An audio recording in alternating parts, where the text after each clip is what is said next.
Hi friends, నేను ఇప్పుడు సద్దవడలు చేస్తున్నాను. అందుకోసం ఒక 3 యాలక్కాయలు తీసుకున్నాను. 1 కప్పు సద్దలు తీసుకున్నాను.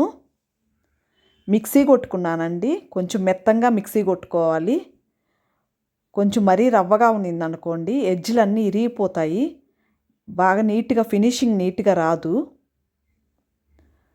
అందుకోసం నేను కొంచెం బాగా మెత్తంగానే మిక్సీ కొట్టుకున్నాను. ఒక కొబ్బరి చిప్పలో సగం అంటే హాఫ్ చిప్ప పచ్చి కొబ్బరి తీసుకున్నానండి.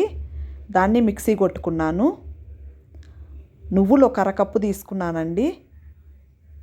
మధ్య మధ్యలో నువ్వులు కొబ్బరి పొలుకులు తగలతా చాలా బాగుంటుంది. ఈ లోపల మనం బెల్లంలో నీళ్ళు పోసి పక్కన పెట్టుకున్నామండి, నాంతది. ఈ లోపల మనం కొబ్బరి నువ్వులు ఇవన్నీ కలుపుకున్నాము. పచ్చి కొబ్బరి అండి, పచ్చి కొబ్బరి అయితే టేస్ట్ చాలా బాగుంటుంది.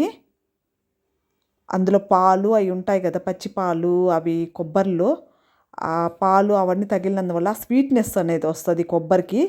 ఎండు కొబ్బరి వేసుకుంటే ఎక్కువ రోజులు నిలవ ఉంటుంది, కానీ పచ్చి కొబ్బరితోనే నాకు బాగా నచ్చిందండి. నేను ఇప్పుడు పచ్చి కొబ్బరే వేస్తున్నాను. బెల్లం ఈ లోపల నానిందండి. ఆ బెల్లం నీళ్ళు పోసుకొని కొంచెం కొంచెంగా కలుపుకోవాలి. ఒకవేళ మీకు సరిపోలేదు ఆ నీళ్ళు అంటే ఎక్స్ట్రా వాటర్ పోసి కూడా కలుపుకోవచ్చండి. కొంచెం మరీ దారుగా కాకుండా చపాతీ ముద్దలా కలుపుకుంటే మనకు గారెలు వేసేదానికి బాగుంటుందండి. ఆ విధంగా కలిపి ఒక 15 మినిట్స్ అట్లా పక్కన పెట్టాను. ఈ లోపల మనం ఆయిల్ వేడి చేసుకుందాము. సిమ్లో పెట్టుకుంటే ఆయిల్ వేడెక్కుతూ ఉంటుంది. ఈ క్లాత్ వచ్చేసి మేము గారెలు చేయడానికి సపరేట్గా పెట్టుకుంటామండి. అన్నిటికీ మేము దీన్నే వాడతాము. గారెలు చేయడానికి, ఏమైనా పిండి వంటలు చేయడానికి నీళ్ళల్లో వేసి పెట్టుకున్నానండి. తడి చేసుకుంటా ఎడ్జ్లు అవన్నీ ఫినిషింగ్ నీట్గా వచ్చేటట్టుగా చూసుకుంటా చేసుకోవాలి. పిండి కొంచెం మెత్తగానే ఉంది కాబట్టి మనకి ఎడ్జిల్ లాంటివి ఏమి విరిగిపోవండి. సద్దవడలు ఎప్పుడైనా సరే పొంగితేనే బాగుంటాయి. మధ్యలో అంతా గ్యాప్ వచ్చి స్టార్టింగ్లో మాత్రానికి హైలో పెట్టుకున్నానండి స్టవ్. ఒక 2 గారెలు అట్లా వేసిన తర్వాత కొంచెం మీడియం ఫ్లేమ్లో పెట్టుకుంటాను. ఎందుకంటే లోపల కూడా సద్దవడలో లోపల కూడా బాగా కుక్ అవుతుంది.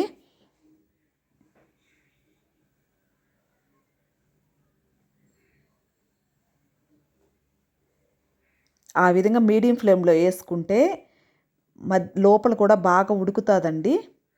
పిల్లలకి లంచ్ బాక్స్కి పెట్టడానికి కానీ, స్నాక్స్ లాగా ఎవరైనా వచ్చినా పెట్టడానికి కానీ, హెల్త్కి ఆడవాళ్ళకైతే ఇంకా మంచిదండి.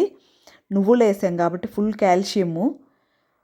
మనం ఖచ్చితంగా ఇట్లాంటి ఫుడ్ మనం ఖచ్చితంగా తీసుకోవాలండి. మా పిల్లలైతే ఆ కలర్ చూడంగానే ఫస్ట్ వద్దనేస్తారు. నేనే బలవంతంగా పెడతాను. ఖచ్చితంగా తినాల్సిందేను, మీకు నచ్చినట్టు చేయాలి అంటే దీన్ని ఖచ్చితంగా తినాలి అన్నట్టు రూల్ పెడతానండి. వాళ్ళు ఆ కలర్ చూడంగానే సద్దవడలా అంటారు, కానీ తినేటప్పుడు మాత్రం టేస్ట్ బాగుందంటారు. మళ్ళా చూడండి మధ్యలో గ్యాప్ ఎట్లా వచ్చిందో. ఆ విధంగా వస్తే చాలా బాగుంటుందండి. తినేటప్పుడు మాత్రం టేస్ట్ బాగున్నా ఇంకొకటి ఇయ్యమ్మా అని అడుగుతారు. ఫస్ట్ చూడంగానే వద్దంటారు. ప్రతిసారి ఇంతేనండి. నేను కొంచెం టేస్ట్ చూస్తాను ఎట్లా ఉందో. సూపర్ కుదిరినాయండి. మధ్య మధ్యలో కొబ్బరి పొలుకులు తగలుతా, నువ్వులు తగలుతా చాలా బాగున్నాయి. ఒకసారి మీరు ట్రై చేసి చూడండి. పచ్చి కొబ్బరితో అయితే టేస్ట్ చాలా బాగున్నాయండి, కానీ నిలవ ఉంటాయో లేదో నాకు తెలియదు. నాకైతే ఒక 5 డేస్ అట్లా ఉన్నాయి ఇంట్లో. నేను కొన్నే చేశాను కదా. మీకు అందరికి నచ్చిందనేసి అనుకుంటున్నాను.